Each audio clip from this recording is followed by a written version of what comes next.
What's up guys, my name is Ace, and it looks like finally the skill data is starting to pour in for players that have requested it from Activision. For those that aren't familiar, a couple weeks back, I shared the fact that you can request your personal data from Activision. This is a legal requirement for them to do in many regions at least. And as part of the personal data they share for you, they share every single match that you've ever played. It looks like all the way back to Modern Warfare 2019. At least for some people it went that far back. And with this data, it also includes your hidden skill rating that they don't show you in-game, and that they matchmake you based on. Now, I already went through my skill data when it comes to Black Ops 6, but that was just a single data point. Now I've had a lot of people responding with at least some of the general stats that they've been seeing with their data that they received, and I wanted to talk about that a little bit today, share some of my initial observations, keeping in mind this video is going to be far from scientific. It's more about making some general observations, maybe noticing some indications of trends that may exist.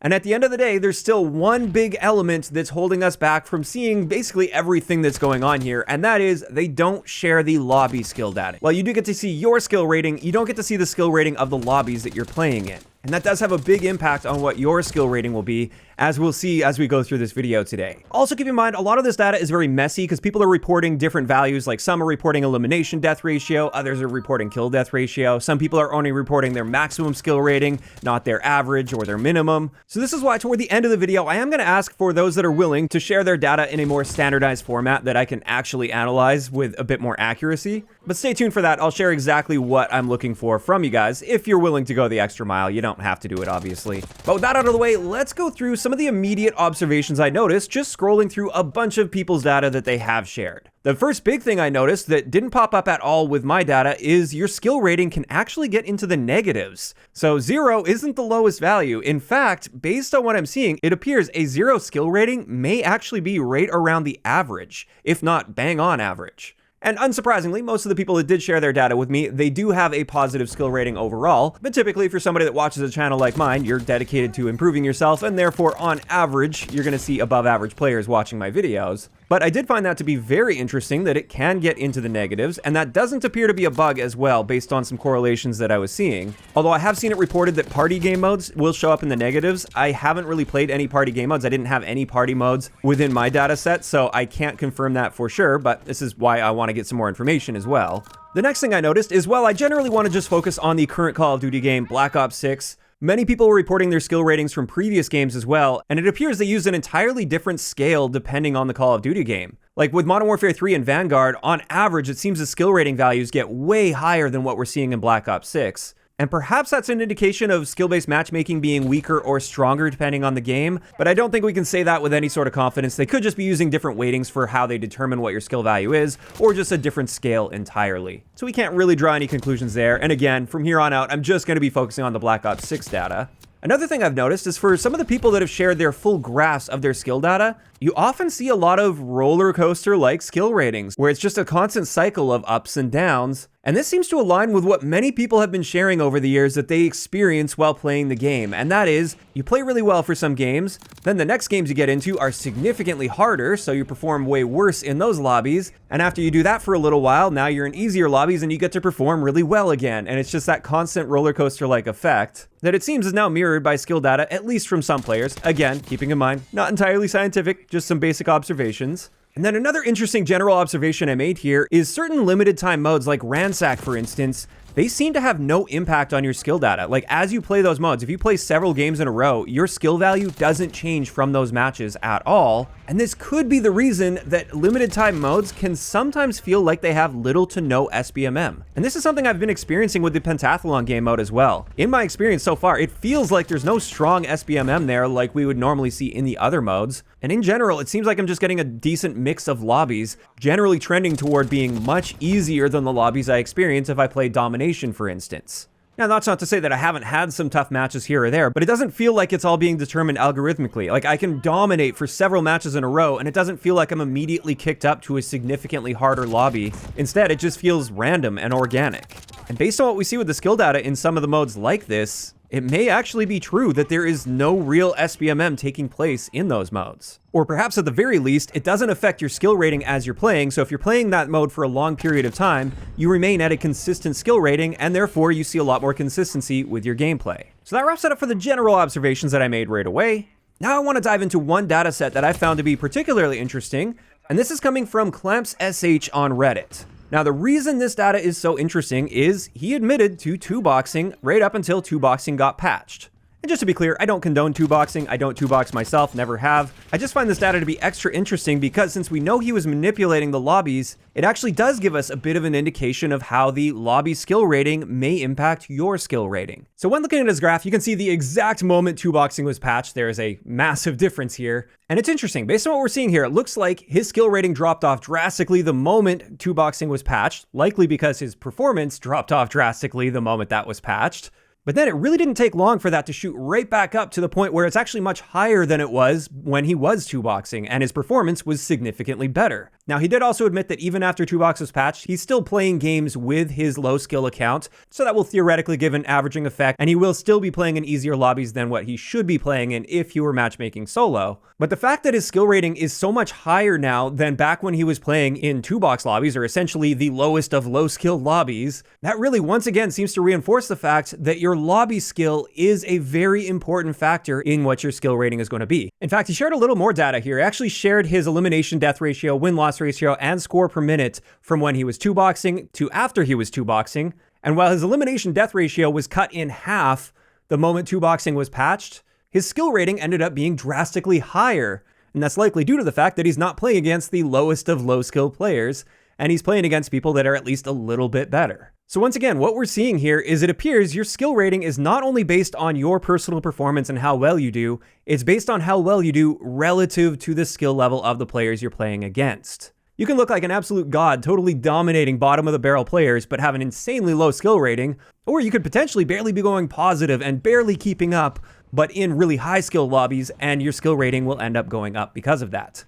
And honestly, that's not too surprising at all, but it just reinforces the fact that we don't have access to all of the important data and the data that's really necessary to do like a full proper study on all of this. You really need that lobby data because it clearly has a big impact. And I think it's great we got this data from this person because while we can't see our lobby skill rating, we can see exactly what happens when you're manipulating the skill level of the lobby that you're in. And while I think it is a good thing that a skill rating in a video game or sport or anything would be based on who you're playing against and how you're performing based on how good they are, rather than just how you're performing in isolation, at the same time, this highlights the big issue that many of us have with the matchmaking system that Call of Duty's been using for many years now. And this is the fact that outside of these data requests, we only have access to the isolated data of our personal performance independent from the skill level of the lobbies we're playing in. And this is why, if you're going to be matchmaking so heavily based on a skill value, we should be able to see this skill value. And I mean in-game, not via a personal data request that can take apparently weeks to get. And I would actually have far fewer complaints about this system if we could see where we stood in the community, if we could see our skill rating, if we could see the skill rating of the lobby we were playing against as well. Or we can even just see, did our skill rating go up or down based on that previous match I just played?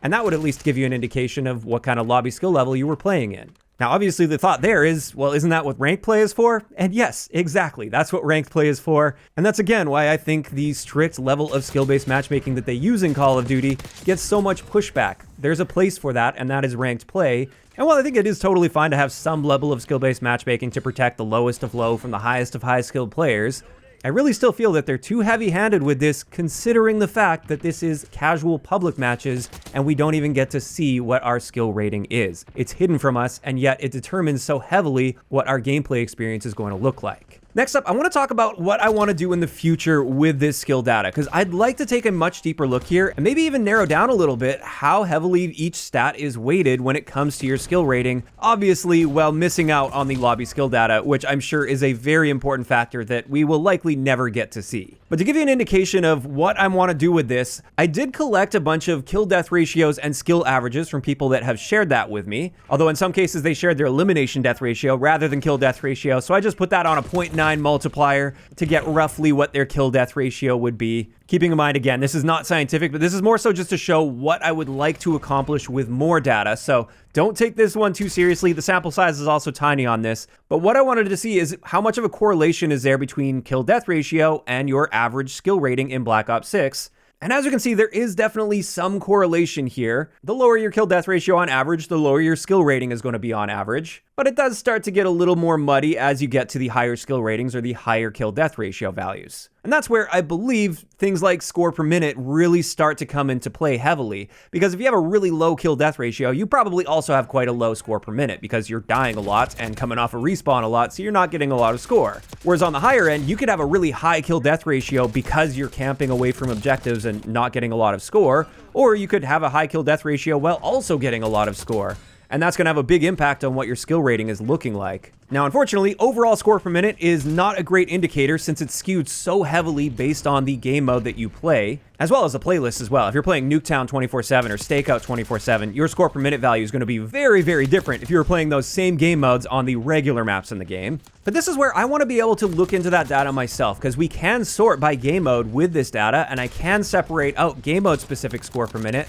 And I'd like to see how that correlates as well to our skill data to see if there's a stronger correlation there than our elimination death ratio or kill death ratio. So just out of curiosity, I want to do the math on this, and I want to make a video about this in the future with a much more scientific presentation than what we saw in today's video. So this is where I need help from you guys. For those that are willing to take a little bit of time here, I would love it if you could take your HTML file that you received from Activision, assuming you did the data request and got your data, and then import that to Google Sheets. Now, once you do that, please take the time to scroll through, delete all personal data, anything with your IP address, your name, your address, anything like that. I obviously don't want to see any of that stuff. I just want to see the match data, and I only want to see the match data for Black Ops 6. I'm going to keep it all focused on that. So if you can do that and don't change any of the column formatting, don't delete any columns or shift any columns around, because I will be running some macros to pull data from that.